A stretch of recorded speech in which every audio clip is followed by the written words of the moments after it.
Samantala, kaugnay naman po ng inaasahang pagdating ng El Nino sa ating bansa, makakapanayan po natin ng live sa ating studio kapagsalita po ng Department of Agriculture Undersecretary Emerson Palad. Magandang tanghali po sa inyo, Yusek Palad, si Kirby po ito, sir. Magandang hapon po sa inyo sa lahat po ng nagsubaybay po ng ating programa. Apo, sir, just a quick information po. Sir, kailan po ba natin talaga inaasahang mararamdaman yung matinding epekto po ng El Nino sa ating bansa?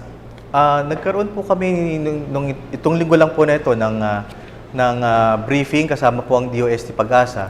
At ang sinasabi nga po nila ay maaari pong malaman po natin kung darating po ang El Nino ngayon pong darating na Hunyo, ngayon pong June.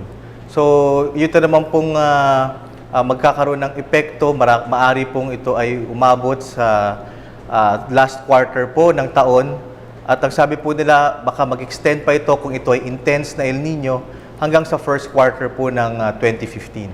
Opo. Yusek, medyo mahaba-haba po yung magiging effect just in case po na pumasok na nga po yung sinasabi nating El Nino. Meron na po ba tayong ginagawang mga hakbang po para po matugunan po natin yung mga maaapektuhan pong lugar dito po sa ating bansa? Opo. Dito po sa hanay po ng Department of Agriculture, nagkaroon na po binuo na po ni Secretary Alcala ang Task Force El Nino. Ito po ay isang samahan po ng iba't ibang ahensya ng department na magtutulong-tulong po para po paghandaan at mag-implement po ng mga programa para po matugunan natin yung mga pangangailangan ng ating mga magsasaka at mangingisda ngayon pong panahon ng El Nino. Ito pong task force na ito ay nakailang beses na po nakapag-meeting. In fact, nung Thursday lang po, nung Wednesday po ay naipresenta na po sa ating kalihim Alcala ang plano po para po dito sa El Nino. Ilan-ilan po ito, siguro po ang pinaka-importante doon sa lahat ng mga napag-usapan. At this point in time po na hindi pa naman po dumarating o pumapasok ang El Nino. Ang nauna po ay yung information dissemination, information campaign para po sa ating po mga kababayan, hindi lamang po doon sa mga magsasaka at mangingisda. Ano po ba ang El Nino? At ano po ang maaaring maging epekto po nito sa ating po mga palayan, sa ating po pangisdaan. At yan po yung nagbalangkas na po kami ng communications plan. At natin ang halimbawa ang mga farm field school na kabilang po sa Agricultural Training Institute. At doon po namin ibabahagi sa ating mga kababayang magsasaka kung ano-ano po ang mga dapat o good practice na gagawin po nila habang pong nararanasan po natin ang panahon ng El Nino. Opo. Yusek, in category po, para lang po mabigyan natin ng kaalaman yung ating mga kababayan, in category po, pagdating po sa environment, sa social at ekonomiya, ano po talaga yung matinding epekto nito, epekto po ng El Nino sa atin? Well po, doon sa ating environment, makikita po natin na talagang kung dumating po ito, gaya po ng sabi ng Pag-asa, may iba't ibang range po ang El Nino. So, maaari po itong moderate, maaari pong intense. Pag ganito pong nandun tayo sa extreme po siguro, magkakaroon po tayo ng pagtutuyo nga po ng ating ng lupa, mawawalan po tayo ng moisture content doon sa ating mga palayan at mahihirapan po tayong, maaari po tayong mahirapan magpatubo ng ating mga crops na nangangailangan po ng tubig dahil po ang sinasabi po ng Pag-asa ng sa ganito pong panahon, hindi naman po mawawalan ng ulan. Mababawasan lang po kung ang normal na dating po ng ulan. So, yan po yung ilan po doon sa pinakamalalaking epekto. Yung po naman doon sa mga livestock po, for example, sa tinding init po, siguro nahihirapan din na magkaroon nung normal na pagkain ng ating mga baboy or ng mga baka. Kapag matinding init, kaya po ng tao, parang hindi po ganun kasigla ang pagkilos ng ating mga livestock. So yan po maaring ilan po doon sa mga nagiging epekto po natin sa El Nino. Opo. Yusek, ang pangunahin pong epekto talaga nito at mas malaki yung tama pagdating po sa supply po ng tubig. Ito pong Angat Dam ngayon, sir, medyo bumaba na po sa critical level yung kanyang tubig at nagbawas na rin po ng allocation po doon sa mga pananim po na malapit po sa Angat Dam. Sir, meron ba tayong plano? Paano po natin mabibigyan ng alternatibo yung ating mga kababayan, lalo na po sa ngayon pa lang na bumaba po sa critical level yung Angat Dam? Meron po ba tayong paraan para po maibsan po yung kanilang mga pangangailangan pagdating po sa pagsasaka? Sa atin po pakikipag-ugnayan doon sa ating regional office na kung saan nagko-cover po ng Angat Dam, ang sinabi po ng ating regional director na yung po namang pagputol doon sa supply ng tubig sa Angat Dam ay hindi po magkakaroon ng malaking epekto dito sa ating areas na kino-cover po nito na sinusupplyan ng tubig ng irigasyon. Dahil po, ang Angat Dam po ay nagsiservice ng 20,000 hectares ng kapalayan. Subalit po yung pong 19,000 po na nitong out of the 20,000 ay na-harvest na.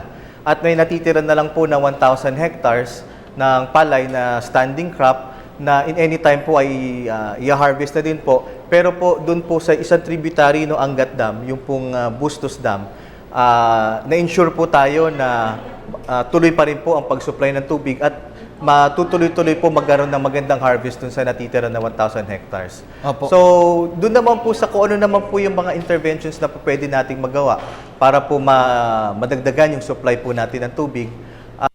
Nandiyan po yung primarily po yung ating cloud seeding operations na ginagawa po ng Department of Agriculture, Bureau of Soils and Water Management sa pakikipag-ugnayan po sa Philippine Air Force.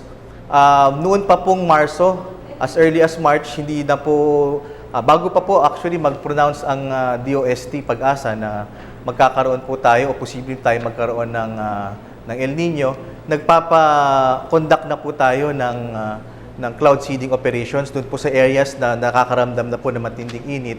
At sabi po doon sa atin naman pong report ay nakapag-produce po ito ng light to moderate rains, lalo na po sa bahagi ng Region 2. So ito pong cloud seeding na ginagawa po natin, ito po yung pumapasok po ang eroplano, meron po mga cloud spotter sa baba at papasok po yung eroplano, itinuturo po kung alin yung rain clouds at pagpasok po ng eroplano ay nagbubuhos po ng asin.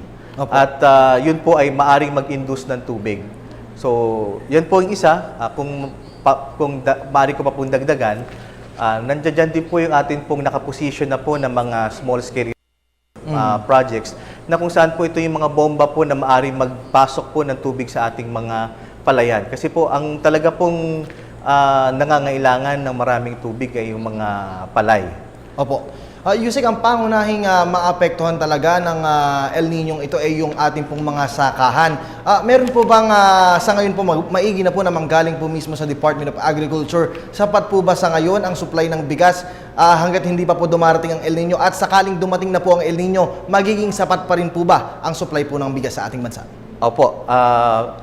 Dapat usapan din po ito at ginaryansyahan po ng ating po mga regional directors na tayo po ay may sapat na supply ng bigas. Dahil nga po ito pong dry season po na crop natin ay na-harvest na po natin ngayon. At maganda po ang yield. Sometimes po may areas po na umaabot sa 5 metric tons per hectare po ang nakukuha natin. So, sapat po ang bigas, ang supply ng bigas po natin.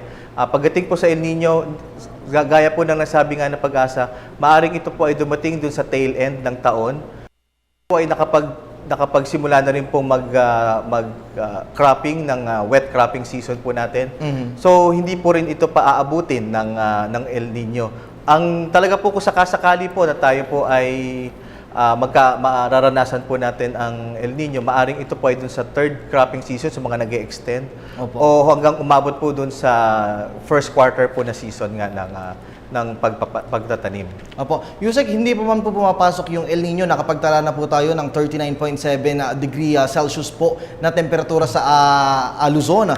Sir, meron po ba tayong update ng mga sakahan kung ano na po yung mga tinamaan nitong mga tagtuyot, gayong hindi pa man din po pumapasok yung El Nino? Actually po, meron lang po ako dito kung maaari po mabasa ko lang. No? Sige po. Ito naman po, gaya po na nasabi ko, hindi pa po ito El Nino. Pero dahil po ito yung mga nararamdaman na natin na matinding pag-init, ito pong sa area po siguro, doon po sa rice, yung area po na total affected sa buong bansa po ay mga nasa 34,000 hectares. Ito po ay combined na po ito ng rice at saka ng corn at saka po ng vegetables. Pero po sa ngayon po ito pa lang po natataran natin at masasabi po natin na hindi pa po ito malaki damage po. Gaya po na nasabi ko, hindi pa po nga ito pumapasok sa El Nino, pero dapat po ito ay pagandaan na rin po ng ating pamahalaan para po matulungan natin ang mga magsasaka at saka mga mangingisda. Opo. Okay, at bilang panghuli na lamang po, Yusek Palad, ano po ang inyong maibibigay na mensahe po sa ating mga kababayan, lalo na po na inaasahan natin na darating po yung El Nino sa darating na Hunyo? Opo. Siyempre po, dagdagan po siguro natin yung ating pagdadasal na hindi po sana talaga umabot at dumating sa puntong papasok ang El Nino.